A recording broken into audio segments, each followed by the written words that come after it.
আসসালামু আলাইকুম বন্ধুরা। আজকের দিনটি একটু অন্যরকম ভাবে শুরু হয়েছে। আমি এখন বসে আছি বাসের ভেতরে, সাথে আছে বন্ধু রাফি, গন্তব্য ফাহিল। জানালার পাশে বসে আছি আর বাহিরের দৃশ্যগুলো ধীরে ধীরে বদলে যাচ্ছে। শহরের উঁচু বিল্ডিংগুলো এক সময় পিছনে পড়ে গেল। রাস্তার পাশে খালি জায়গা আর গাড়ির লম্বা লাইন। কুয়েতের এই রাস্তা দিয়ে যেতে যেতে মনে হচ্ছে সবাই কোথাও না কোথাও যাচ্ছে নিজ নিজ গন্তব্যে।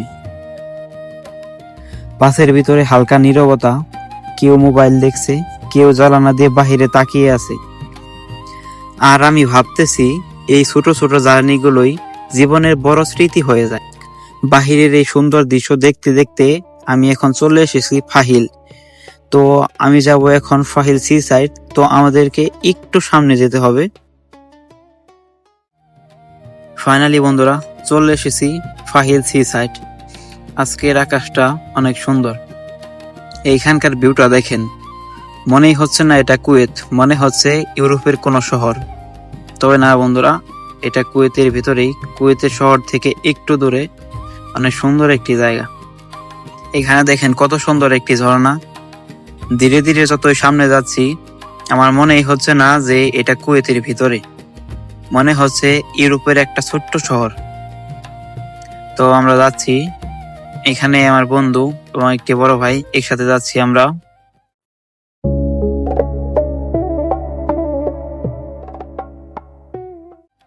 চলেন বন্ধুরা আর একটু সামনে যাওয়া যাক। ওয়াচ টাওয়ারের উপর থেকে আপনাদের এই জায়গার ভিউটা একবার দেখাই। তো আমরা যাচ্ছি টাওয়ারের উপরে।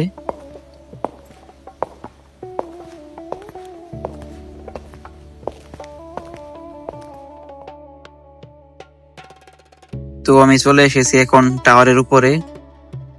এইখান থেকে জাস্ট বাহিরের ভিউটা একটু দেখেন, মনেই হচ্ছে না যে এটা কুয়েত, মনে হচ্ছে এটা কোনো ইউরোপের শহর। চলেন আমরা কিছু সিনেমেটিক শুট উপভোগ করে আসি।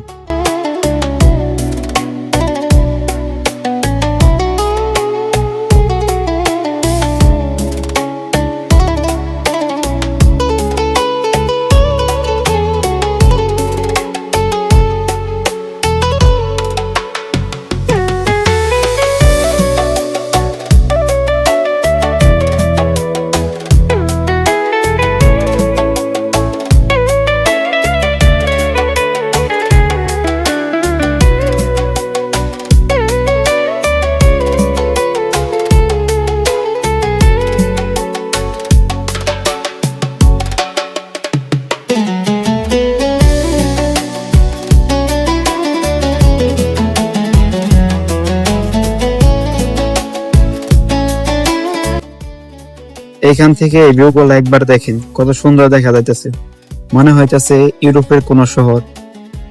এতদিন ধরে কুয়েতে আছি আর এই জায়গাটা এখনো দেখিনি। সত্যি অবাক লাগতেছে যে এতদিন এখানে আসিনি। তো আজকে আসার পরে অনেক সুন্দর লাগতেছে। আর আজকের এই ফাহিল এত সুন্দর সিটি, এক সময় এগুলা কিছুই ছিল না এখানে। এক সময় এই ফাহিল ছিল মাছ ধরার একটি গ্রাম। এখান থেকে মানুষ মাছ ধরে জীবিকা নির্বাহ করতেন, কিন্তু এখন তো তাদের তরল সোনা অয়েল বিক্রি করে তারা কোটি কোটি ডলার ইনকাম করছে। এই কারণে এদেশের সবকিছু একদমই চেঞ্জ হয়ে গেছে, সবকিছু একদম ইউরোপের মতো লাগতেছে। এখান থেকে একটু সামনে গেলেই এখানে অনেক সুন্দর জায়গা আছে, নদীর ভিউ দেখতে পারবেন, সুন্দর। তো আমি যাইতেছি সামনে আপনাদেরকে দেখানোর জন্য। আর এখান দিয়ে দেখেন কত মানুষ হাঁটাহাঁটি করতেছে বিকালবেলা। সত্যি এখানে বসে যদি এক কাপ চা খাওয়া যায়, শান্তি, সাগরের নীল ঢেউ আর হালকা বাতাস, মনোমুগ্ধকর একটি জায়গা। এখন আমি আর একটু সামনে যাইতেছি, সামনে থেকে আপনাদেরকে এই জায়গাটা দেখাবো। সুন্দর মলের আধুনিকতাকে পাশ কাটিয়ে যখনই একটু সামনে এলাম, এ যেন এক অন্যরকম ফাহিল। এটা মনে হচ্ছে বাংলাদেশের কোনো একটি গ্রাম।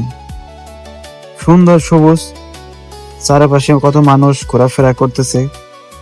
এখানে এটা কি দেখেন, বিল্লি, ওয়াও। আর এখানকার ভিউটা একবার দেখেন আপনারা, এটা দেখে মনে হচ্ছে না যেটা বাইরের কান্ট্রি, মনে হচ্ছে এটা আমার মাতৃভূমি বাংলাদেশ। এখানে অনেক মানুষ বিকেলবেলা হাঁটতে বেরিয়েছে, দারুণ।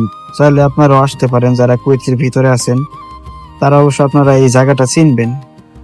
আর যদি কেউ এখনো এই জায়গাতে ভ্রমণ করে না থাকেন তাহলে অবশ্যই আসবেন, অনেক সুন্দর একটি জায়গা। আর হ্যাঁ, আপনারা বিকেলের দিকে এদিকে আসবেন, বিকেলের দিকে আসলে ফ্যামিলি অথবা বন্ধু নিয়ে আসলে ভালো একটু সময় কাটাতে পারবেন। বিকালের দিকে এই জায়গার ভিউটা অনেক সুন্দর, গোল্ডেন আওয়ার, ধীরে ধীরে সূর্য অস্ত যাচ্ছে, সাথে সমুদ্রের ঠান্ডা শীতল হাওয়া।